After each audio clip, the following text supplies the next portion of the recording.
Magandang hapon po ulit sa ating lahat, maging sa ating kapatid sa pananampalataya. At sa araw na ito, ating pong pag-usapan ang katiyakan ng kapatawaran. So sa ating buhay, hindi po natin alam kung ano po ang dapat natin gawin, kung paano po tayo magpatawad sa ating kasalanan, no? Hindi po natin alam kung saan po natin ito dapat na ipahayag ang ating mga nagawang kasalanan. Kaya dapat po natin gawin ay sabay po nating tuklasin at aralin ang salita ng ating Panginoong Diyos. So ngayon, usapan natin ang ating Biblia sa unang Juan 9. Sabi po dito, kung ipinapahayag natin ang ating mga kasalanan, maaasahan nating ipatatawad sa atin ng Diyos ang mga ito at lilinisin tayo sa lahat ng ating kasamaan sapagkat siya ay matuwid. Diba? Sabi dito, kung ipapahayag natin. Sabihin, kung ipapahayag natin sa ating Panginoong Diyos ang lahat ng ating mga nagawang kasalanan, tayo po ay patatawarin ng ating Panginoong Diyos. Sabi dito, maaasahan nating ipapatawad sa atin ng Diyos ang mga ito. Kung aamin po tayo, halimbawa ngayon is araw ng puso, so alam natin sa ating mga sarili kung tayo ba ay nag-cheat sa ating mga jowa or sa ating mga asawa or sa ating sarili, kung tayo po ay nakapagnakaw ng kalabaw or something. So, wala po tayong ligtas sa paningin ng ating Panginoong Diyos. Kaya nga po sabi doon na huwag kang mangalunya. So, isa yun sa pag-cheat sa bilang isang mag-asawa na nagkasala tayo. Bakit? Kasi tayo ay gumawa ng kasalanan na hindi naman dapat nating gawin sa ating asawa. Pero bakit hindi po natin ito pinapahayag sa ating Panginoong Diyos? Sabi niya dito, kung ipinapahayag natin, tiyak na tayo ay magkakaroon ng tawad sa ating Panginoong Diyos. No?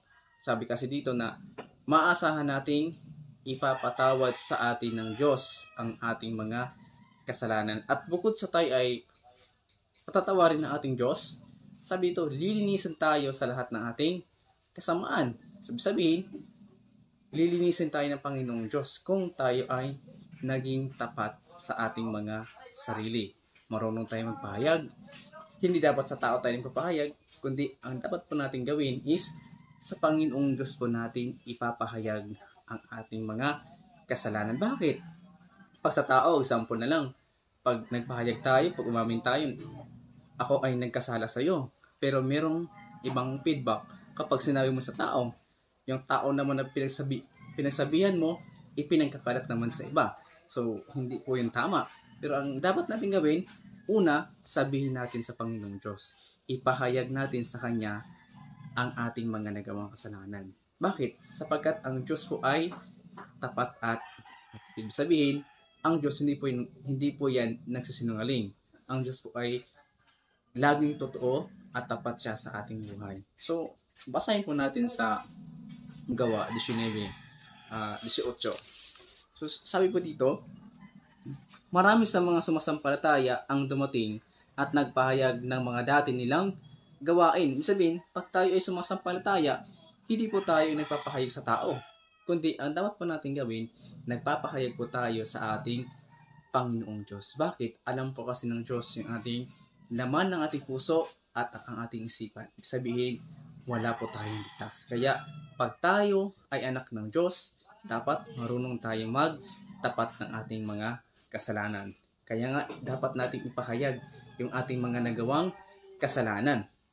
So, pangatlo natin pag-aralan ng awit 32 verse 5. Sabi dito, ako ay lumapit sa iyong harapan at sila'y inamin ang aking ginawang mga pagsalansang di ko inilihim.